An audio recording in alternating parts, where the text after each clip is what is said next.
Big fight ವಿಶೇಷ. ನಾನು Ramakant. Metro ticket ದರ ಇನ್ನೇನು ಒಂದು 72 ಗಂಟೆಗಳಲ್ಲೋ ಇನ್ನೊಂದು 4 ದಿನದಲ್ಲೋ ಏರಿಕೆ ಆಗುವಂಥ ಸಮಯ ಒಂದಷ್ಟು ಕಾಣಿಸ್ತಾ ಇದೆ. ಇಲ್ಲಿ ಏರಿಕೆ ಆಗಲ್ಲ ರೀ, ಇದು ಏರಿಕೆ ಆಗ್ತಾ ಇಲ್ಲ, ಗುಡ್ ನ್ಯೂಸ್ ಅಂತೇಳಿ ತೇಜಸ್ವಿ ಸೂರ್ಯ ಒಂದು ಕಡೆ ಪೋಸ್ಟ್ ಮಾಡ್ತಾ ಇರೋದು. ಇದನ್ನು ರಾಜ್ಯವೂ ಪೋಸ್ಟ್ ಮಾಡ್ತಾ ಇಲ್ಲ, BMRCL ಕೂಡ ಪೋಸ್ಟ್ ಮಾಡ್ತಾ ಇಲ್ಲ, ಕೇಂದ್ರ ಕೂಡ ಪೋಸ್ಟ್ ಮಾಡಿಲ್ಲ, FFC ಅವರು ಕೂಡ ಪೋಸ್ಟ್ ಮಾಡಿಲ್ಲ, ಯಾರೂ ಪೋಸ್ಟ್ ಮಾಡಿಲ್ಲ. ತೇಜಸ್ವಿ ಸೂರ್ಯನಿಗೆ ಈ ಮಾಹಿತಿ ಇದೆಯಂತೆ, ಇನ್ನೇನು ಏರಿಕೆ ಆಗಲ್ಲ, ಗುಡ್ ನ್ಯೂಸ್ ಇದೆ ಅಂತೇಳಿ ತೇಜಸ್ವಿ ಸೂರ್ಯ ಒಂದು ಕಡೆ ಮಾತಾಡ್ತಾ ಇದ್ದಾರೆ. ಇರಲಿ, ಇದರ ಆಚೆಗೆ ನಾವು ಯಾವತ್ತಾದರೂ ಮೆಟ್ರೋ ಟಿಕೆಟ್ ದರ ಅಂತ ವಿಷಯ ಬಂದಾಗ ಕೇಂದ್ರ ಮತ್ತು ರಾಜ್ಯಗಳು ಇಬ್ಬರು ಕೂಡ ಪೈಪೋಟಿಗೆ ಬಿದ್ದುಬಿಡ್ತಾರೆ. ಕೇಂದ್ರದ ಮೇಲೆ ರಾಜ್ಯ ಹೇಳುತ್ತೆ, ರಾಜ್ಯದ ಮೇಲೆ ಕೇಂದ್ರ ಹೇಳುತ್ತೆ. ಟಿಕೆಟ್ ದರನ ರಾಜ್ಯ ಜಾಸ್ತಿ ಮಾಡ್ತಿರೋದು ಅಂತ ಕೇಂದ್ರ, ಇಲ್ಲ ರೀ ಕೇಂದ್ರದವರು ಜಾಸ್ತಿ ಮಾಡ್ತಿರೋದು ಅಂತ ರಾಜ್ಯ. ನಿಜ ಏನು ಮೆಟ್ರೋ ಟಿಕೆಟ್ ದರ ಏರಿಕೆ ವಿಚಾರದಲ್ಲಿ? ಯಾರು ಫೈನಲ್ ಆಗಿ ಇದನ್ನು ಡಿಸೈಡ್ ಮಾಡೋಕ್ಕೆ ಸಾಧ್ಯ? ದಾಖಲೆಗಳು, ತೇಜಸ್ವಿ ಸೂರ್ಯ ಕೊಟ್ಟಿರ್ತಕ್ಕಂಥ ದಾಖಲೆ ನಿಜಾನ? ನಾವು ತೊಗೊಂಡು ಬಂದಿರತಕ್ಕಂಥ ದಾಖಲೆ ನಿಜಾನ? ವಕ್ತಾರಗಳು ಹೇಳ್ತಕ್ಕಂಥ ದಾಖಲೆ ನಿಜಾನ? ಇದರಲ್ಲಿ ಯಾವುದು ನಿಜ? ನಿಜವಾಗಿಯೂ BMRCL ಟಿಕೆಟ್ ದರವನ್ನು ಜಾಸ್ತಿ ಮಾಡುತ್ತಾ?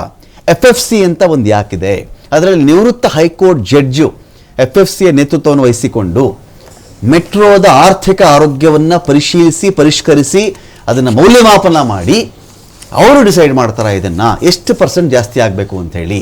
ಈಗ ಪ್ರಸ್ತಾವಿತ ಟಿಕೆಟ್ ದರ ಏರಿಕೆಯ ಪ್ರಕಾರ ಹೋಗಿಬಿಟ್ರೆ ಎಷ್ಟೆಷ್ಟು ಜಾಸ್ತಿ ಆಗುತ್ತೆ ಅಂತ ನೋಡಿದ್ರೆ ನಾವು RV ರೋಡಿಂದ ಬೊಮ್ಮಸಂದ್ರ 60 ರೂಪಾಯಿ ಇರೋದು ಇವತ್ತಿನ ದರ ಜಾಸ್ತಿ ಆದರೆ 63 ರೂಪಾಯಿ ಆಗುತ್ತೆ ಅಂತ.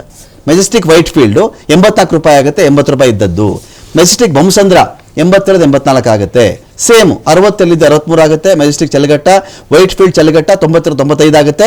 ಸಿಲ್ಕ್ ಇನ್ಸ್ಟಿಟ್ಯೂಟ್ ಮಾದಾವರ 90 ರೂಪಾಯಿ 95 ರೂಪಾಯಿ ಆಗುತ್ತೆ ಅಂತ. ಇನ್ ಬಿಟ್ವೀನ್ ತೇಜಸ್ವಿ ಸೂರ್ಯ ಇಲ್ಲ ಇವರು ಈ ಶ್ಯಾಡೋ ಸಪೋರ್ಟ್ ಅನ್ನೋದನ್ನು ಕೊಡಕ್ಕೆ ಹಿಂದೆಟಾಗ್ತಾ ಇದ್ದಾರೆ ಸಿದ್ದರಾಮಯ್ಯನವರು ಅಥವಾ ಸರ್ಕಾರ. ಯಾಕೆ ಅಂತ ಹೇಳಿದ್ರೆ ಗ್ಯಾರಂಟಿ ಯೋಜನೆಗಳಿಗೆ ಇವರು ಹಣ ಹೊಂದಕ್ಕಾಗ್ತಾ ಇಲ್ಲ, ಬೊಕ್ಕಸ ಖಾಲಿ ಆಗಿಬಿಟ್ಟಿದೆ, ಹಾಗಾಗಿ ಇವರು 200 ಕೋಟಿನೂ ಕೊಡ್ತಾ ಇಲ್ಲ ಅಂತ ಒಂದು ಮಾತಾಡಿದ್ದಾರೆ. ನಿಜಕ್ಕೂ ಕರ್ನಾಟಕ ಸರ್ಕಾರದ ವತಿಯಿಂದ ಯಾರಾದರೂ ಗ್ಯಾರಂಟಿ ಯೋಜನೆಗೆ ಸಂಬಂಧಪಟ್ಟಂತೆ ನನಗೆ ಹಣ ಸಾಲ್ತಾ ಇಲ್ಲ, ಬೊಕ್ಕಸ ಖಾಲಿ ಆಗಿಬಿಟ್ಟಿದೆ, ಆ ಕಾರಣಕ್ಕೆ ನಾನಿಲ್ಲಿ ದುಡ್ಡು ಕೊಡೋಕ್ಕಾಗ್ತಿಲ್ಲ ಅಂತ ಹೇಳಿದ್ದಾರೆ ಅಂತ ನೋಡಿದ್ರೆ ಆ ಒಂದು ವಿಚಾರಕ್ಕೆ ಸಂಬಂಧಪಟ್ಟಂಥ ಯಾವುದೇ ಅಫಿಷಿಯಲ್ ಅಧಿಕೃತ ಸರ್ಕಾರದ ಹೇಳಿಕೆ ಆಗಲಿ ದಾಖಲೆ ಆಗಲಿ ನಮಗೆ ಸಿಕ್ಕಿಲ್ಲ. ಹಾಗಾದರೆ ಯಾರು ಈ ಮೆಟ್ರೋ ದರ ಜಾಸ್ತಿ ಮಾಡೋದು? ಯಾಕೆ ಜಾಸ್ತಿ ಮಾಡ್ತಾರೆ? ನಮಗೆ ಬೇರೆ ರಾಜ್ಯಗಳು ಅಂತ ಬಂದಾಗ, ಬೇರೆ ರಾಜ್ಯಗಳ ಮೆಟ್ರೋ ಅಂತ ಬಂದಾಗ ಈ ಸಮಸ್ಯೆ ನಮಗಿಲ್ಲ. ಯಾವಾಗಿಂದ ನೋಡಿ, ದೆಹಲಿ ಮೆಟ್ರೋ ರೈಲು 25 ಆಗಸ್ಟ್ 2025 ಒಂದು ದರ ಪರಿಷ್ಕರಣೆ ಆಗಿರೋದು. ಗರಿಷ್ಠ 1 ರೂಪಾಯಿಂದ ಗರಿಷ್ಠ 4 ರೂಪಾಯಿವರೆಗೆ ಮಾತ್ರ ಅಲ್ಲಿ ಹೆಚ್ಚಳ ಆಗಿರೋದು. 2025 ಆಗಸ್ಟ್ 25 ನಾನು ಮಾತಾಡ್ತಿರೋದು. ಚೆನ್ನೈ ಮೆಟ್ರೋ ರೈಲು ಇಂಟ್ರೆಸ್ಟಿಂಗ್ ಪಾಯಿಂಟ್ ಇದೆ ಇಲ್ಲಿ. ಫೆಬ್ರವರಿ 2021 ಎಷ್ಟು ಇಂಟ್ರೆಸ್ಟಿಂಗ್ ನೋಡಿ, ಇದು ಗರಿಷ್ಠ ದರವನ್ನು ಒಂದು ಮೆಟ್ರೋದ ಒಂದು ಕಡೆಯಿಂದ ಇನ್ನೊಂದು ಕಡೆಯ ಪ್ರಯಾಣಕ್ಕೆ 70 ರೂಪಾಯಿ ಅಂತ ಫಿಕ್ಸ್ ಮಾಡಿದ್ರಲ್ಲ, ಅದನ್ನು ತೆಗೆದು ಅವ್ರು ಏನು ಮಾಡಿದ್ದಾರೆ, 50 ರೂಪಾಯಿಗೆ ಇಳಿಸ್ಬಿಟ್ಟಿದ್ದಾರೆ.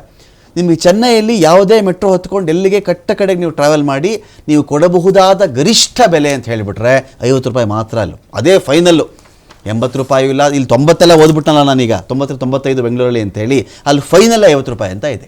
ಇದು ಚೆನ್ನೈ. ಮುಂಬೈ ಮೆಟ್ರೋ ರೈಲು 2025 ಅಂತ್ಯದ ವೇಳೆಗೆ ಕನಿಷ್ಠ 1 ರೂಪಾಯಿಂದ ಗರಿಷ್ಠ 5 ರೂಪಾಯಿವರೆಗೂ ಜಾಸ್ತಿ ಮಾಡಿದ್ರು. ಹಾಗಿದ್ರೆ ಇದೇನಂತ